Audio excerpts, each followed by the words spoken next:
My wife, Jessica, 34F, and I, 35M, have been together for 5 years, married for 3, and we have a 2-year-old daughter together. Jessica has 2 sisters, and the eldest one, 38F, is married to Jake, 40M.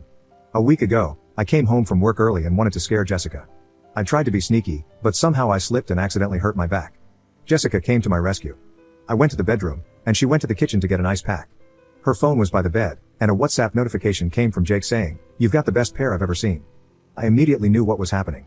I unlocked the phone and saw that she had just sent some pictures and a video of her exposed chest to Jake, and there were no previous chats before that. When Jessica came back to the room, I showed her the chat and asked, "How long?" I have known this woman for 10 years, and I have never seen her so mortified. Her eyes got teary, and she said, "Honey, I am so sorry, but I can explain." So I said, "Go on." According to her, at the end of 2019, she was struggling with money, and Jake suggested he would help her out. He hinted that he would like to see her pics. I feel like vomiting having to write this out. So she did send him pics, and it continued over the years. She swears there was nothing emotional or physical involved, it was purely transactional. I didn't believe any of it, but she showed me on Venmo that Jake paid her $300 yesterday. I then told her, "It's been 5 years, try to remember if anything physical happened." For me, if even half of what she is saying is true, how could something like that not become physical? She started crying and told me she could prove it tomorrow because Jake would get suspicious if she tried to talk to him now. I took her phone, went to a bar, got wasted for the night, and when I came back, she was still there crying. I just slept on the couch.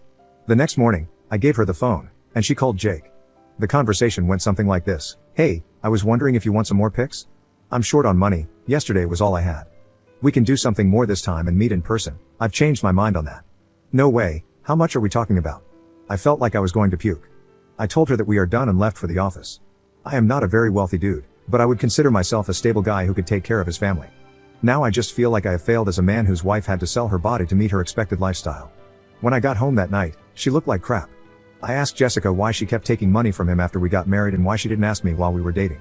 She said she didn't know how to stop and that it was easy money. I left my home that night and told her she can keep the home and the car, but I want 50-50 custody of my child. So here I am now, haven't told anyone about this. It's been a week since I've been staying in a hotel. I go home in the evening to play with my daughter. I'm speaking with divorce lawyers, and Jessica is constantly talking about marriage counseling. Update 1. Before getting to the update, some people were asking me to get a paternity test. I don't need one, I know she is my daughter because I'm Indian, and Jessica is white, and my daughter looks like me. Now for the update. After I made that post, I shared my situation with my cousin's sister, 30F. She is the only family member I have living in the States. I visited her place the next day, and she knocked some sense into me. I realized part of me still didn't want a divorce because I basically married Jessica against my parents' will. Originally, they wanted me to have an arranged marriage, so my failed marriage would hurt my ego. She also arranged a meeting with a divorce lawyer, and no, I am not giving up my house, I was just emotional at that time. From what I understand, in our state, adultery has pretty much zero impact on the assets, so it will likely be a 50-50 split. However, there is a high chance I can get better custody of my daughter because I have a job, and Jessica doesn't. You could also say she is also involved in sex work at this point, which could work in my favor. My father-in-law called me last evening, and he was crying. He told me he didn't know what to say to me and that if he were in my place, he would have left her. Apparently, Jessica got scared and told her family everything after I didn't visit home for 2 days and had blocked her everywhere. I guess I should have done that a little while ago, and Jake is out of his house also. So, I think I will go for a divorce because there is no point of reconciliation at this point when the whole relationship seems fake to me. Update 2. Before getting to the update, some people were cursing me in my DMs, saying I might not earn enough and accusing me of financially abusing my wife and taking advantage of her. I don't think this is the case for me. My salary is close to mid-6 figures, and we have a joint account where I put half of my in-hand salary, and we don't even spend that much. Now to the update. After the day Jessica told everyone about the situation, my mother-in-law called and wanted to talk. She was with Jessica after the whole thing happened. I returned to my home later that evening, and her parents and her sister Josie, Jake's wife, were there. After I got there, Jessica wanted to talk alone. According to her, Jake had been trying to pursue her since she was about 16 to 17. For context, Jake and Josie have been together for 20 years now. This continued for almost 2 years. He used to make suggestive comments about her body, and she told Josie about it, but Josie didn't believe Jessica at that time and told her she was doing this for attention. Jessica didn't tell her parents either because, according to her, Josie was their parents' favorite, so nobody would have believed her. Jake didn't do anything between those years besides casual flirting until 2019 when Jessica was having problems with rent and the whole transactional thing happened. I asked why she didn't ask me about it, and she said we were only 1 month into dating and it could have looked bad. She swears nothing happened after that until last year when Jake and Josie started having problems in their marriage, and he started messaging Jessica again. She didn't entertain him at first, but she had gained some weight from pregnancy and thought I was ignoring her because of it, which I was not. At that time, I was working close to 13 to 14 hours a day to change my niche to another tech stack. Massive layoffs were also going on, so it was a pretty bad time. Now she admitted that she liked the attention and validation this time, but she didn't have any feelings towards him. They started exchanging pics and money, and this happened 3 times.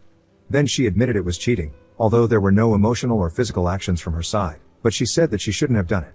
I asked her why she didn't tell me about Jake harassing her when we first met or started dating. She said she thought I wouldn't have believed her and that it was in the past. Then I asked why she didn't tell me the first time I found out about this. Her answer was the same. She believed I wouldn't have believed her because nobody else knew about this. I was just sad about the fact that she doesn't trust me enough to tell me such a horrific incident. Now, I did something I am not very proud of. I asked her about a paternity test.